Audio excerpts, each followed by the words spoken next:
Hi everyone, welcome to another episode of the Who We Are podcast. I am so excited to have with me Joyce again this month, my personal and professional coach, our in-house guest expert this season, to come on board to talk to us today about scarcity mindset.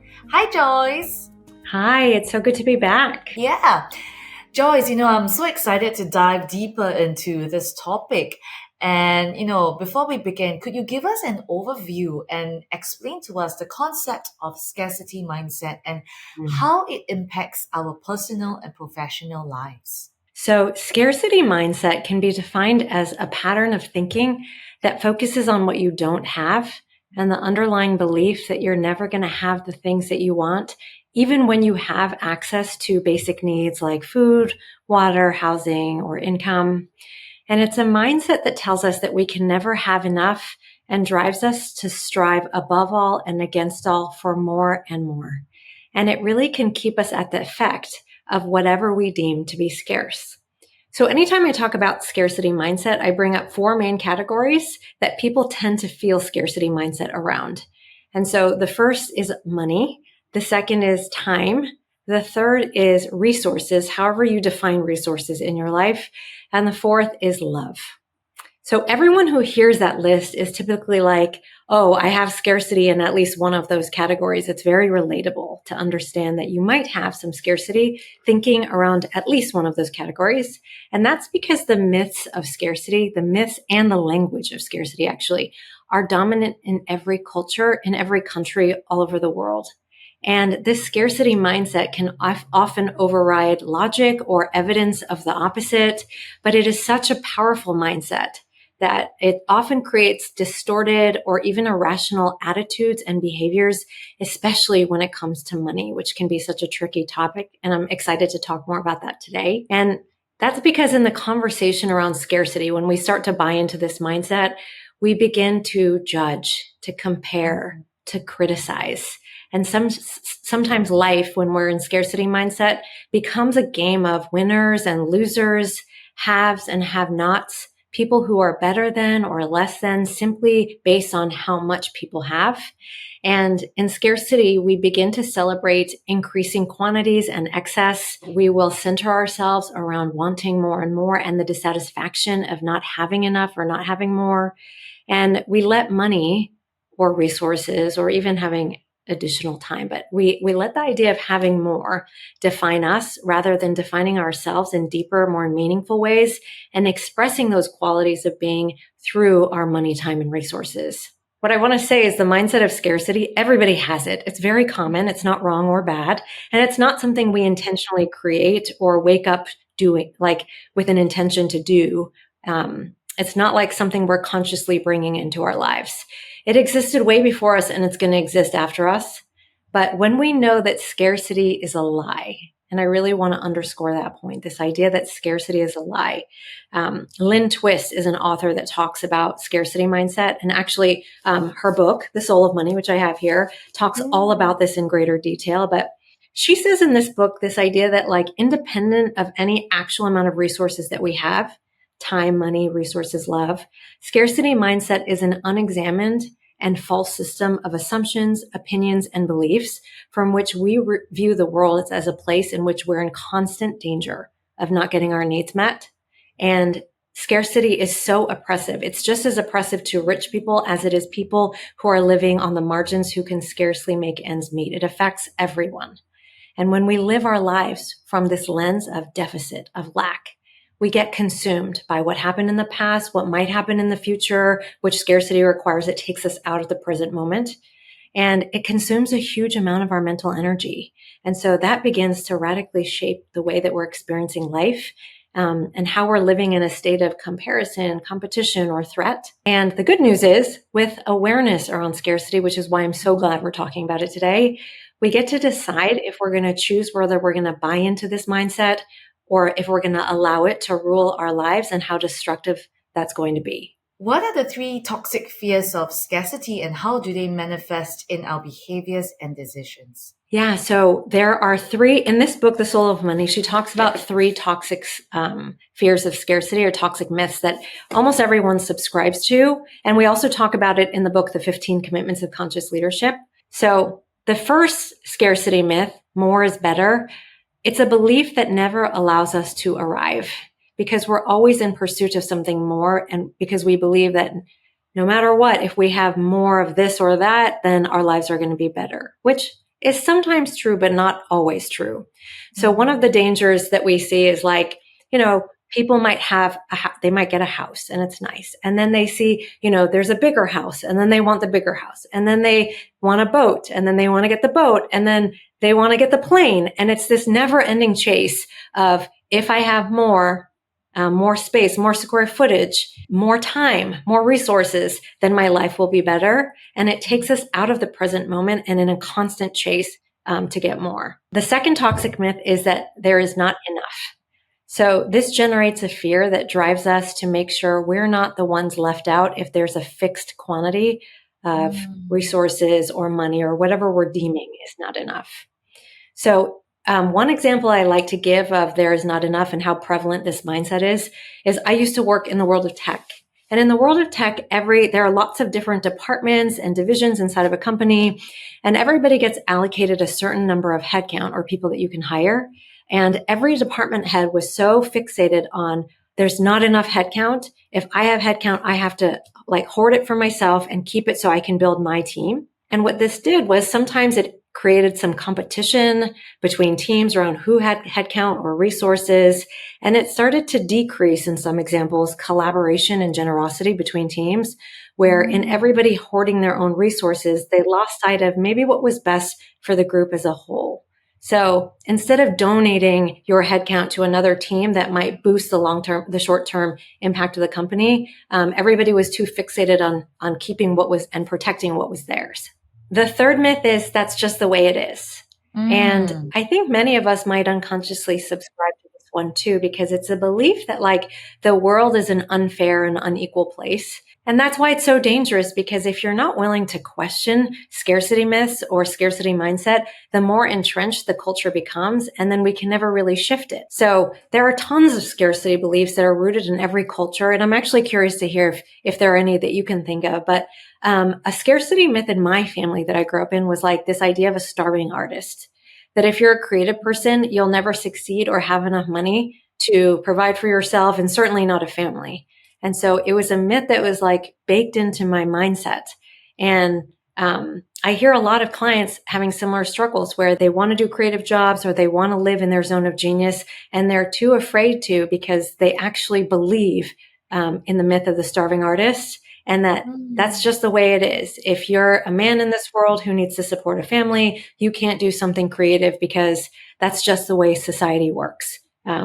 Which is, even as I say that, you can hear how not true that is.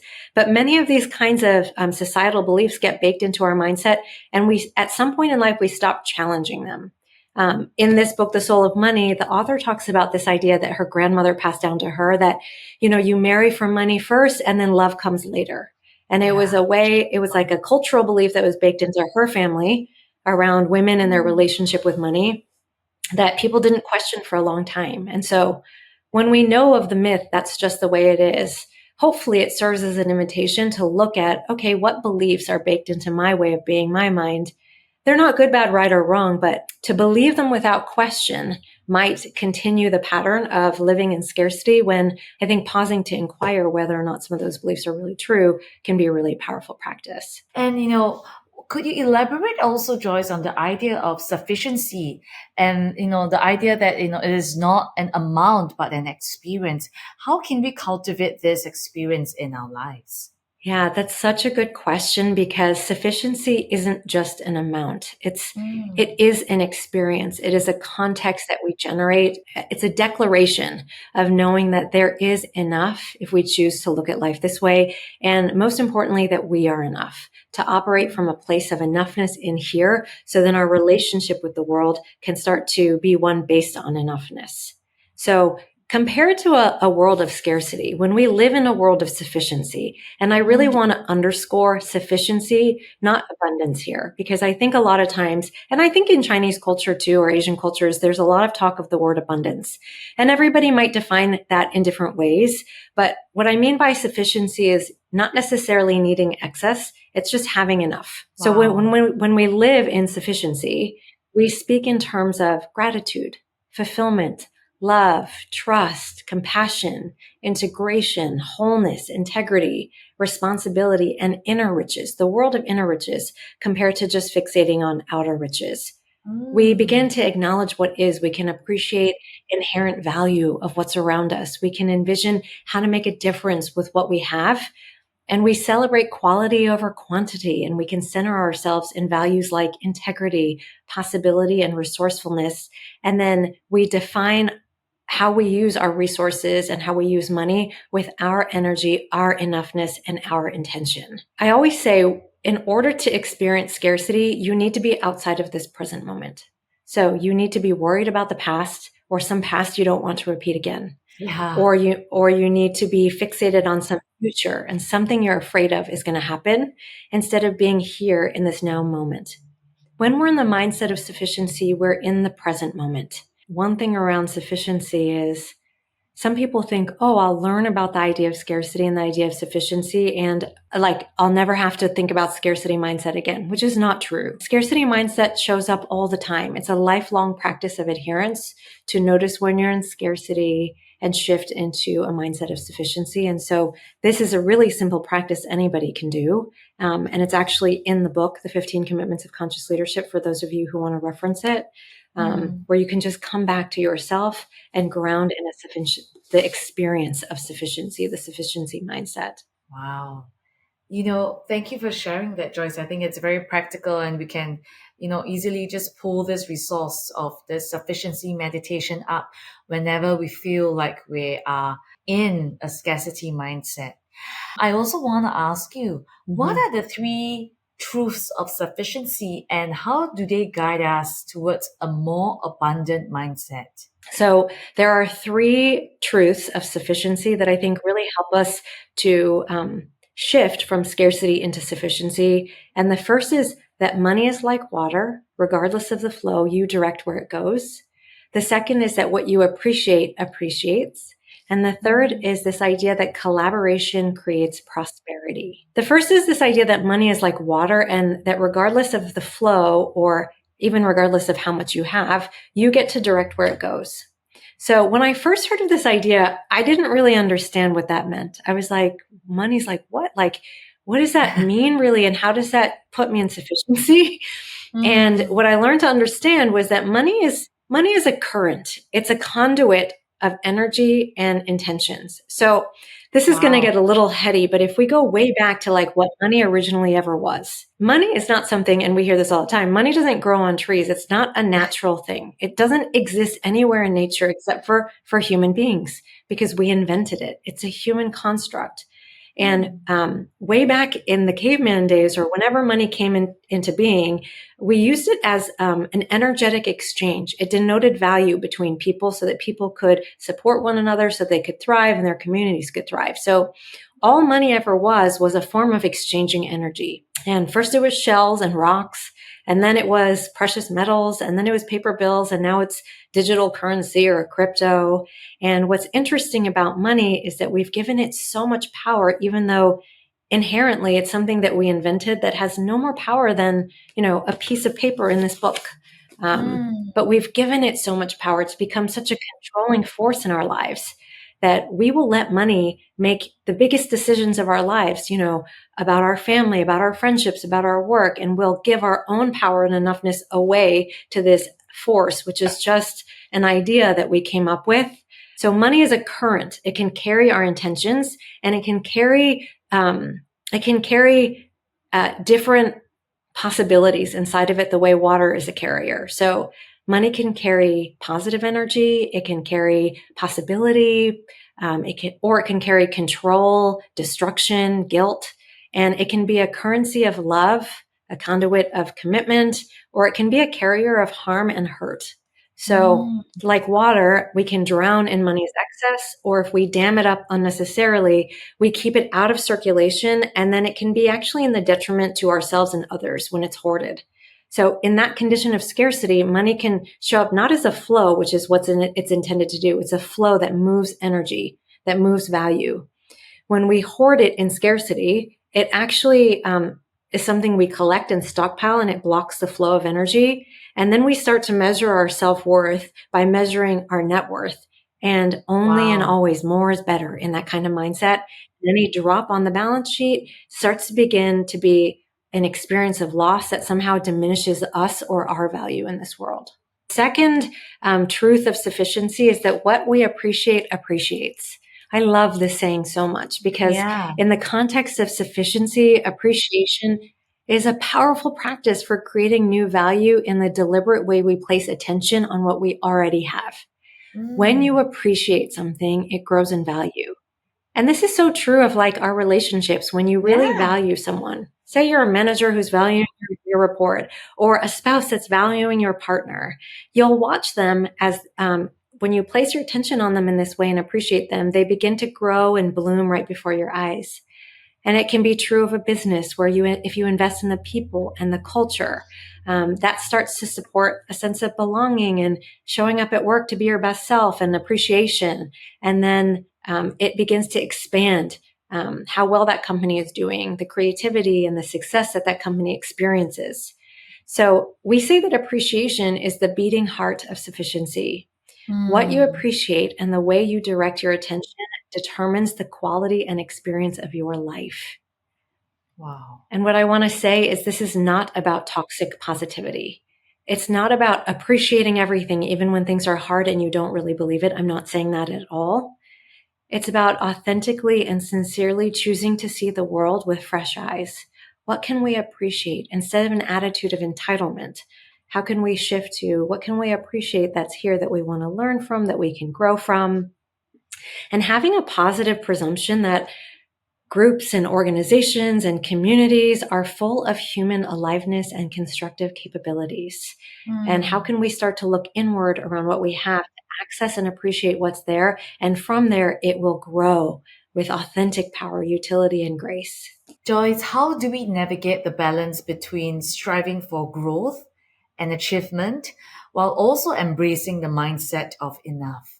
Well, that's actually such a good question that leads us to the third truth of sufficiency, which is this idea, I think this is very related actually, is this idea that collaboration creates prosperity. So collaboration and reciprocity are very natural, but you don't find them often in a scarcity-driven world where competition and the fear of scarcity blocks us from being able to see generative ways of being with one another. So in a you or me world, collaboration and reciprocity can't exist.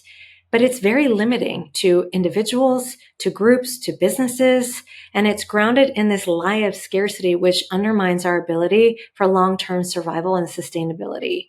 So when you can understand that collaboration creates prosperity, when there's generosity and reciprocity in the way that we're being with one another, being with other businesses, the way we're being with different communities or countries, even if we zoom out, we find sufficient and sustainable prosperity where everybody gets to reach their goals without anybody having to be left behind. So how do we think of resources as a flow that is meant to be shared and where everybody can reach their goals without it having to be one or the other, you or me?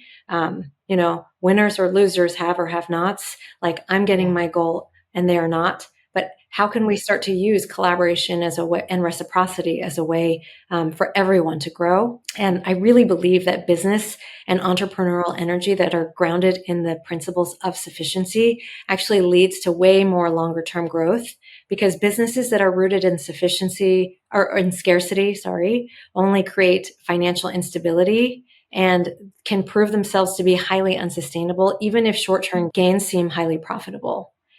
Joyce, to also wrap up the conversation, I wanted to ask if you can discuss the relationship between self-worth and sufficiency mindset and how we can cultivate a deeper sense of self-worth that is independent of external measures of success. what I want to say is it's a big question to ask. And Mm, what I don't want people to think in learning this material is that it's bad to be motivated by extrinsic rewards. I think, mm, you know, getting a promotion, growing in scope, expanding your business, wanting more money, a higher position, all of these things are fine. They're not wrong or bad. It's when we're only motivated by those things that we start to feel an inner source of emptiness where there's an over rotation on chasing what's outside of us to feel fulfilled and alive. And that's when we're placing all the attention outside of us, we end up feeling really disconnected and empty. mm, And then we keep chasing more and more. So noticing if it's the only driver, it's not likely going to lead to real long-term happiness and fulfillment. So what we wanted to look at is what are our intrinsic motivations?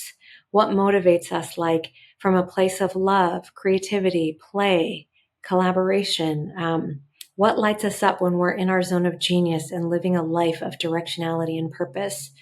Are we willing to honor and place attention on our inner resources that are incredibly self-generative and can create more and more for us in a way that is healthy and sustainable?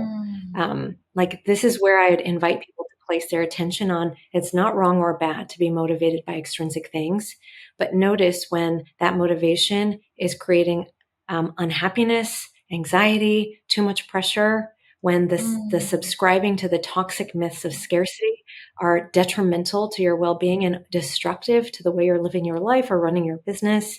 And mm, instead start to find that balance of being able to look inward and working on the self, investing in yourself, placing attention on appreciating the things that are inside, those inner riches, without acknowledging those and growing and nurturing those. It's impossible for us to actually enjoy the outer riches because they're so disconnected. And I guess this leads me to a final point around this tension of the soul's domain versus the domain of money. And I'll pick money as a resource that causes a lot of stress for people yeah. because it's the reality of the times we live in. And I hear this a lot as a coach and practitioner. When we're in the domain of the soul, we're trusting with ourselves, we're very generous, we are open, we're heartfelt, and we understand that we're part of an integral, we're part of something much larger than ourselves. And somehow when we enter the domain of money, somehow the rules of life begin to change and the wonderful qualities of the soul start to get smaller. They begin to shrink and become less available to us. And we get smaller as we give money more power. We let it get bigger and more controlling in our lives. And we scramble and race to get more, to get what's ours, to not get left behind. And we can get in this world, sometimes we can get selfish or petty or greedy or fearful, controlling.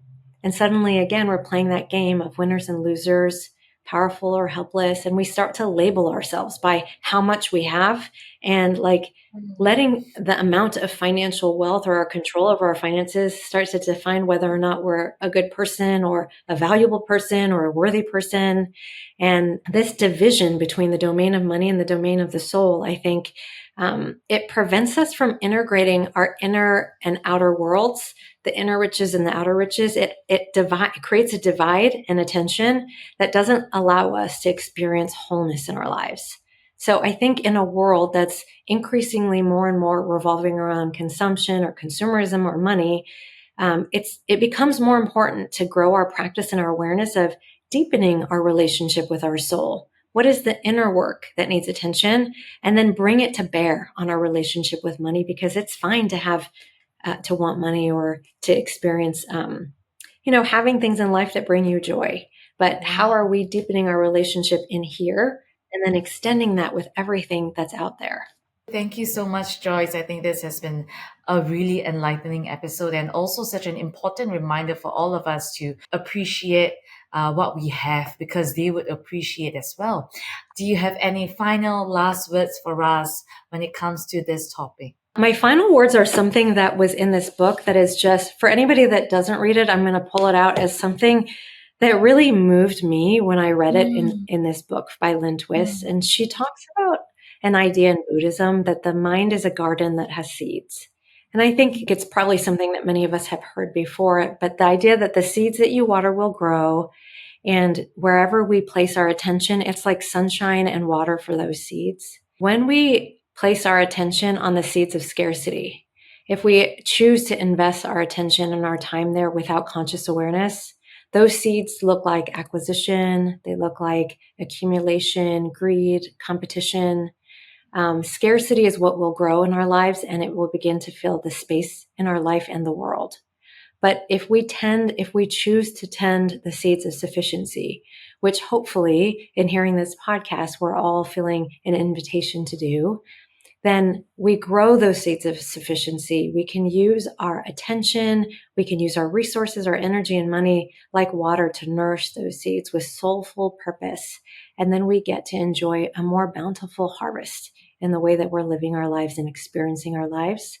And so I really believe this idea of our mind as a garden, nourishing and nurturing those seeds of sufficiency to grow, and that when we do that, then the quality of our life really begins to expand. And I actually always like to do a sufficiency meditation that really helps people feel an embodied understanding of what it feels like to be in a mindset of sufficiency. So it's pretty short, and I was actually thinking about doing this for any listeners to the podcast. If they're having trouble, like, okay, in theory, sufficiency sounds great, but how do I actually feel that? There is a meditation that can help us understand it. I want you to bring to mind something that is feeling scarce. It could be time, money, resources, love, any of the 4 categories, and just what do you notice that's happening in your day or week that's feeling scarce? For me, I think right now in this present moment, I'm feeling scarce in the area of time. Yeah, me too. So I can feel like at the beginning of my week, there's a meter on how much time I have, and it just keeps going down over the course of the week. And I'm worried about the future. Before you tune out to go about your week, I'd love to invite everyone to join in on a sufficiency meditation with Joyce. It's a short meditation you can do to feel and embody what it's like to be in a mindset of sufficiency and live in the present moment. If you can, take a pause and let's begin. So I'll invite you to close your eyes, and whoever's listening to the podcast, for you to sink into this meditation with us. And just begin to bring attention to your breath into your body. Allowing yourself to take a few deep breaths, maybe the deepest breaths you've taken all day. And just notice the air that's moving in and out of your lungs. Notice your breath is sustaining you, and that there's enough air to sustain you. Now I want you to bring your attention to your physical body, and just pay attention to any sensations that are here today. You might notice if you're warm or cool. You might notice any pressure or movement in the body, and just noticing and allowing what is. And I just want you to check if anything's lacking in your physical body. And as you continue breathing, just check in this moment right now, not the past, not the future, but right now as you breathe.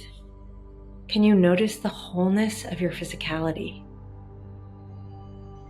And next, I want you to notice your experience of time. You mentioned scarcity of time.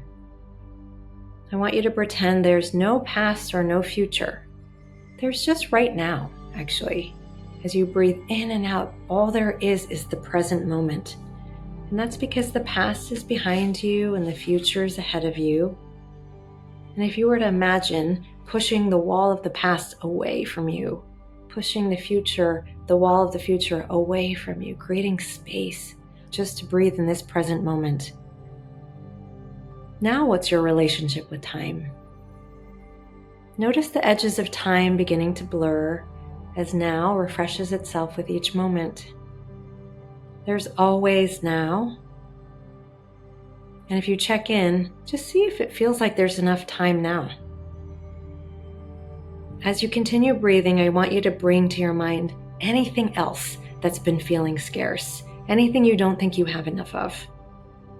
And from this place, just being with your body and your breath, checking if anything's really missing, or if in this second, this moment, that you have everything you need, neither excess nor scarcity. And noticing in this present moment that you have plenty of everything. Everything is perfect because it just is. To experience scarcity, you have to be outside of yourself and outside of this moment, anticipating lack or harboring the lack of something from the past. And when there's just now, there's always enough.